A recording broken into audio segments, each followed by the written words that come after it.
Video থেকে জানতে পারবেন কিভাবে হাতে নকশা করলে কাজের ফিনিশিং হয়। আচ্ছা, বড় ভাইয়ের সাথে আমরা একটু কথা বলবো। আসসালামু আলাইকুম বড় ভাই, কেমন আছেন? ওয়ালাইকুম সালাম বড় ভাই, ভালো আছেন? ভালো আছেন? হ্যাঁ, ভালো আছি। আপনি যে যে হাতে নকশা করতেছেন, এটা কি আগে কি মেশিনে ডিজাইন করছিল? জি ভাই, আগে মেশিনে ডিজাইন করছিল, মেশিনে আমার গাড়িটা সেভ হয় নাই। শেপ হয়েছে না? তাহলে আপনি দুই একটা আমাদের দর্শকের মানে কোয়ালিটিটা দেখেন আপনার কাজের। এই যে দেখেন, এই যে আপনার হাত দিয়ে একটু দেখান।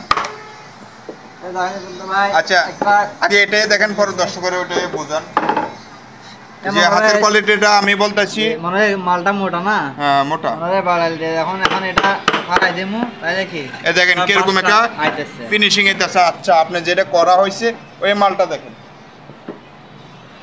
এখানে আরো কাজ বাকি আছে, এগুলো পরিষ্কার করবো।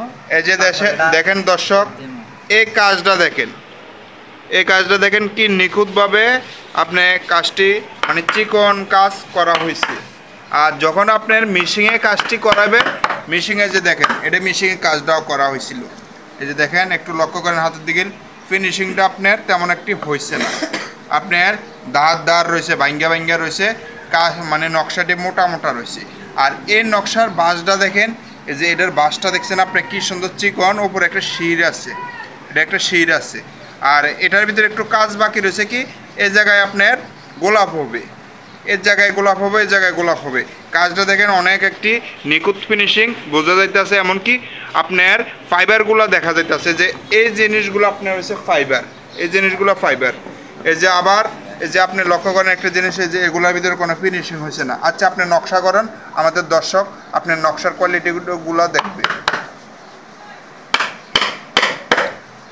এই যে দেখেন হাতের নকশা করলে কি একটি ফিনিশিং হয়, মিশিংয়ে তেমন একটি ফিনিশিং আসে না।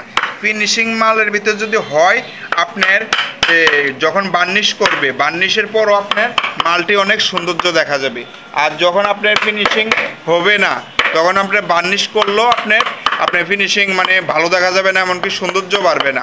আর যখন আপনি এই অবস্থায় যখন ঘষবেন, ঘষা দিবেন, ঘষার পরে বার্নিশ যখন পড়বে, এক টান খাবাবেন, তখন দেখবেন আপনি এই জিনিসটা আবার দাঁড়ায় উঠছে, যেরকম মানে এই হালটা আছে না, দাঁড়ায় ওঠে। আর অবশ্যই আমাদের ভিডিও যদি ভালো লেগে থাকে, অবশ্যই বন্ধুদের কাছে ভিডিওটা শেয়ার করতে বলবেন না। বেশি বেশি করে লাইক কমেন্ট শেয়ার করে আমাদের সঙ্গে থাকবেন। এই যে দেখেন, লক্ষ্য করেন, এই যে হাতের মানে বাঁশটা দিতে আছে, বাঁশটা অনেক কোয়ালিটিটা ভালো হইতে আছে। অবশ্যই ভিডিওটা শেয়ার করতে বলবেন না। আর আপনারা বাসা বাড়িতে মাল যে কোনো দোকানে বানান না কেন, মাল যদি বানান, আপনারা যে কোনো দোকানে বলবেন হাতে নকশা দেওয়ানোর জন্য। এমনকি মেশিনও যদি ডিজাইন করে যদি আনে, তাহলে আপনারা হাত দিয়া কাজ করে নেবেন, হাতে কাজ করে নেবেন। সবাই ভালো থাকবেন, সুস্থ থাকবেন। আল্লাহ হাফেজ।